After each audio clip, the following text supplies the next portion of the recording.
J'aimerais citer l'adage japonais qui dit pour aller vite, il faut aller seul, pour aller loin, il faut aller ensemble. Avant de parler directement du match, je dirais que j'ai modifié un management cette semaine.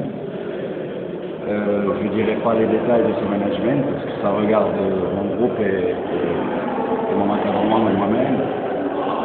Mais vous savez, on a perdu 4 matchs, il faut savoir comment on perd les matchs toujours et comment on les gagne. Donc face à la situation mathématique qui était certes très mauvaise, mais injustifiée, en tout cas pour 3 matchs sur 4, je salue justement l'esprit que le groupe a manifesté dans ce match, mais aussi son entente de match. Pendant 25 minutes, je vous défie, messieurs les journalistes, de trouver une équipe au Maroc, après 4 matchs, 4 défaites, jouer au ballon comme elle a joué pendant les 25 premières minutes. Elle a conjugué l'esprit, l'engagement, le talent. Après, elle s'est un petit peu perdue, et c'est normal parce que quand on traverse une phase euphorique ou une phase difficile sur le plan sportif, on est toujours un peu loin de la réalité. Mon management à la mi-temps a été de recadrer justement dans l'occupation de l'espace l'équipe. Osima a eu 2 occasions. Les 2 occasions qu'ils ont eues Osima, c'est nous qui leur avons donné.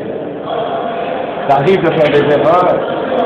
Le pénalty est entaché d'une erreur technique et le tir sur le poteau est entaché d'une collision entre 2 joueurs. C'est-à-dire qu'Osima n'a pas mis une fois hors position le petit waf de fer. Donc aujourd'hui, je répète, je salue vraiment l'esprit, ce qui a été très bon dans l'expression par intermittence, mais c'est normal, parce que la fébrilité s'empare de la tête et des jambes des joueurs qui traversent une pénurie de résultats.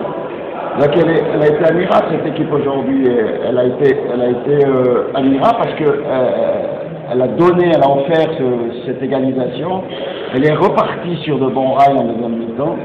Puis après, elle s'est un petit peu arc-boutée sur la deuxième partie de la mi-temps sur l'avantage. C'est un style qui ne ressemble pas trop à la maison, enfin peut-être à la maison, mais pas aux valeurs, aux principes du coach. Mais là, c'était compréhensif compte tenu un petit peu de ce que traverse l'équipe. Donc le WAF n'est pas encore mort, même si le plus dur reste à faire. Le plus dur, c'est les 9 matchs. On est entré dans le dernier tiers du championnat. On sait qu'on n'est pas aidé. Je trouve quand même terrible qu'un animateur d'attaque comme Youssef, aujourd'hui, il a 5 cartons jaunes.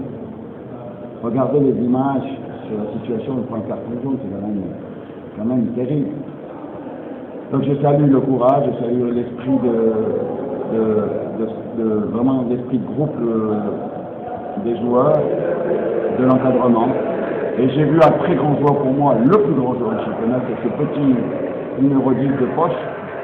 J'ai pu savoir qu'il était passé au WAF en début de saison, je ne sais pas quand. Mais c'est vraiment, d'ailleurs, on peut être tout petit, avoir de toutes petites jambes, mais il a du foot plein la tête et plein les pieds. Vraiment, un grand joueur. Mais il est incroyable.